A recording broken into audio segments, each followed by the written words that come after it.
अरे, हमारे जगन्नाथ जी आज पालकी में क्यों नहीं बैठ रहे? ढोल बज रहे हैं, फूल बरस रहे हैं, लाखों लोग पुरी में रथ यात्रा देखने आए हैं, लेकिन पालकी जरा भी आगे नहीं बढ़ रही।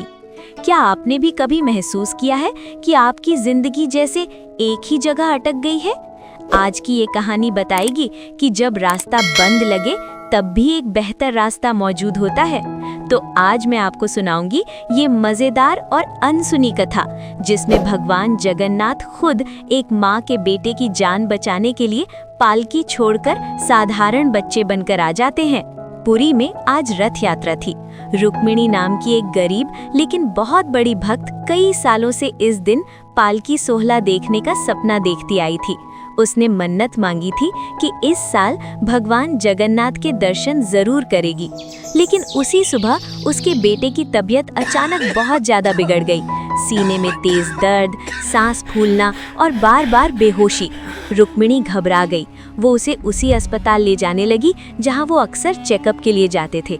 डॉक्टरों ने कुछ दिन पहले ही सलाह दी थी, बेटे को जल्द एडमिट करना पड़ेगा। लेकिन रुक्मिणी इतना बड़ा खर्च उठा नहीं सकती थी।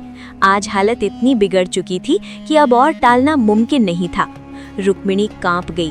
वो मंदिर की तरफ मुड़ी, हाथ जोड़कर बोली, नाथ, आज नहीं आ पाऊंगी, मेरे बेटे को बचा लीजिए। फिर उसकी आवाज कड़वी हो गई, आंखों में आंसू भर आए। एम्बुलेंस बेटे को लेकर अस्पताल की तरफ चली। उधर पूरा हाईवे ट्रैफिक से जाम था। पुलिस चिल्ला रही थी, कोई गाड़ी आगे नहीं जाएगी। रुक्मिणी रोने लगी, मैं आपकी भक्त हूँ, फिर आज ही ये सब क्यों? क्या मेरी भक्ति बेकार थी?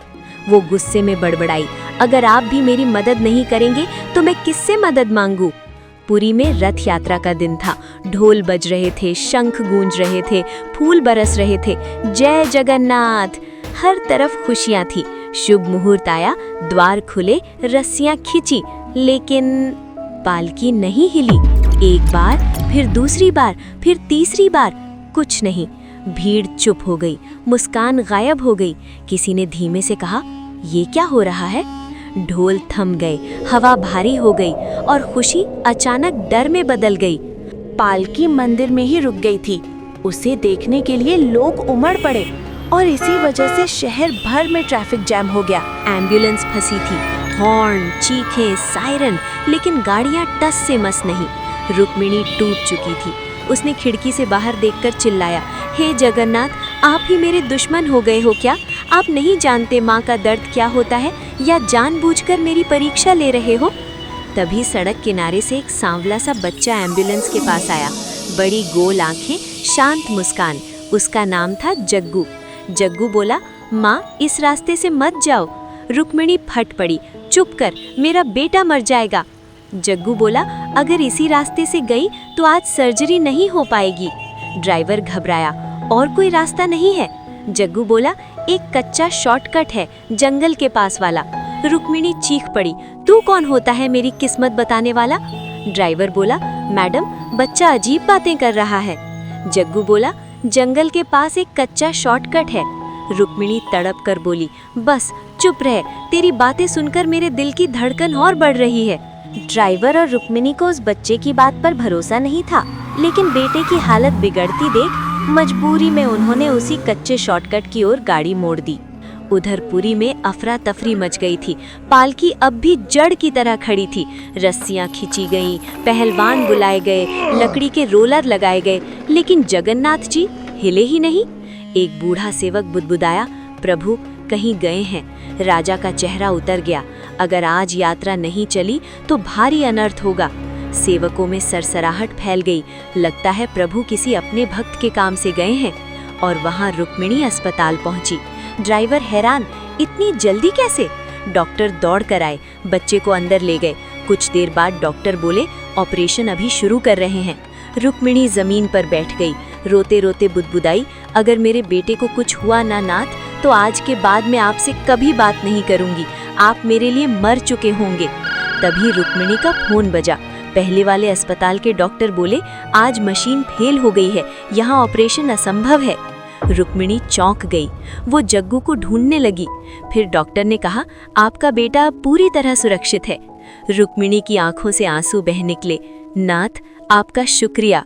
किसी ने कहा पुराने रास्ते का पुल गिरा लेकिन कोई घायल नहीं हुआ। और मंदिर में पालकी अब भी रुकी हुई है। ये सुनकर रुक्मिणी चौंक गई और वो भागकर मंदिर पहुंची। पुरी में पालकी अब भी रुकी थी। ढोल थम गए, फूल मुरझा गए, भीड़ चुप। जैसे ही रुक्मिणी ने गर्भगृह में जगन्नाथ जी को देखा, उसे वही बड़ी गोल आंखें, वही शांत मुस्कान और वही करुणा नजर आ गई। रुक्मिणी वहीं गिर पड़ती है। नाथ, आप ही थे ना वो छोटे बच्चे, मुझे माफ कर दीजिए। ठीक उसी पल पालकी हल्के हल्के आगे बढ़ी। पहलवान और सब ने रथ आसानी से खींचा। राजा और पुजारी सब हैरान, ये बूढ़ी औरत आई और रथ कैसे चलने लगा। भीड़ खुशी से गूंज उठी, जय जगन्नाथ, जय जगन्नाथ। रुक्मिणी ने ऊपर देखा, वही मुस्कान, वही करुणा। उसकी आंखों में आंसू और राहत झलक रहे थे। उसने समझ लिया, नाथ ने जानबूझकर एम्बुलेंस की दिशा बदल दी। वे जानते थे कि जिस रास्ते से एम्बुलेंस जा रही थी वहां आगे पुल गिरने वाला है। जिस अस्पताल की ओर वे जा रहे थे वहां जरूरी मशीनें भी खराब थी।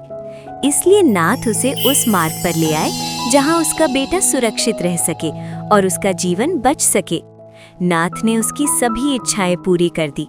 उसका बेटा बच गया और उसका रथ यात्रा देखने का सपना भी सच हुआ। तो दोस्तों, इस कहानी से एक बहुत गहरी बात समझ आती है।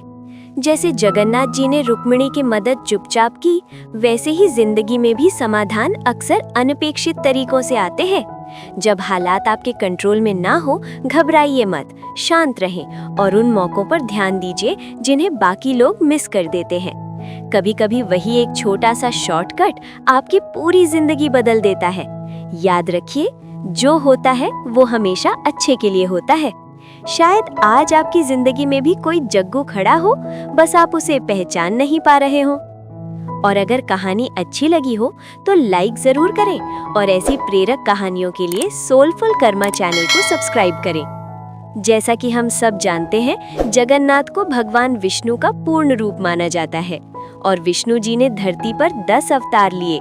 लेकिन क्या आप ये जानते हैं कि उन 10 अवतारों में से कौन सा अवतार सबसे जल्दी अपना दिव्य उद्देश्य पूरा कर गया और किस अवतार को सबसे ज्यादा समय लगा? तो मिलते हैं इस वाली वीडियो में। जय जगन्नाथ।